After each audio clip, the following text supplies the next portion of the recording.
এক জবর এক জের এক পেশকে কি বলে? এক জবর এক জের এক পেশকে হরকত বলে। হরকতের উচ্চারণ কি করিয়া পড়িতে হয়? হরকতের উচ্চারণ তাড়াতাড়ি পড়িতে হয়।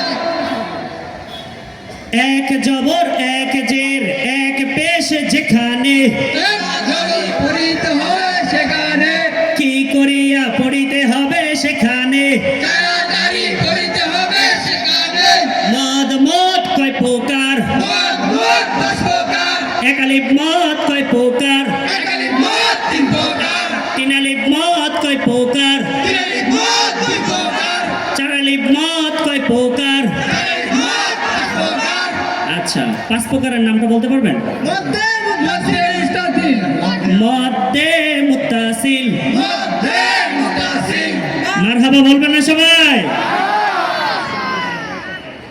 আচ্ছা, খারা জবর খারাজের উল্টা পেশ হইলে কারা জবর কারাজের উল্টা পেশ হইলে কয় গিয়ারে পড়তে হয়?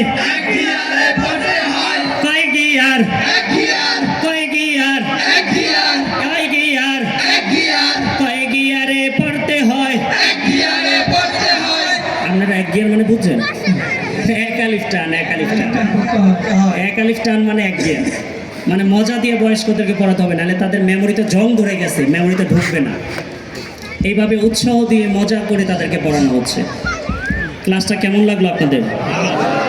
বয়স্কদের নুনে ও মিমে নুনে ও মিমে তাসদীদ হইলে তাসদীদ হইলে কি গুন্নাহ? ওয়াজিবে গুন্নাহ। কি গুন্নাহ? ওয়াজিবে গুন্নাহ। বুঝতেছেন? মানে আমি কিন্তু উল্টাপাল্টা প্রশ্ন করতেছি, তারা কিন্তু প্রস্তুত, মানে যে কোনো প্রশ্ন করবো তারা দিতে পারবে। আলহামদুলিল্লাহ, সবাই বলে আলহামদুলিল্লাহ। এই বয়সে এসে যদি তারা এরকমভাবে মদ মাখরা সিফাত তাজবিদ সব কিছু শিখে যদি কোরআন শরীফ বিশুদ্ধভাবে পড়তে পারে, আপনি পারবেন না কেন? এই মেসেজটাই আপনাদের কাছে দেওয়া, শুধু এই মেসেজটা, আর কিছু না, শুধু এই মেসেজটাই আপনাদের কাছে দেওয়া। তাদের জন্য সবাই দোয়া করবেন তো ইনশাল্লাহ। আমাদের হাফেজ যারা আছে, হাফেজ ছাত্র, তারাও তাদের সামনে উঠে দাঁড়ায় যাও সারিবদ্ধভাবে। হাফেজ ছাত্র যারা আছো তোমরা তাদের সামনে সারিবদ্ধ। ওস্তাদুল আসাতিজা, যার দোয়ার বদৌলতে আজকে আমার এখানে আসা, আমার পথ চলার রাহবার মাদ্রাসাতুত তাকওয়া আল মাদানিয়ার প্রধান উপদেষ্টা বুজুর্গ আলেমে দ্বীন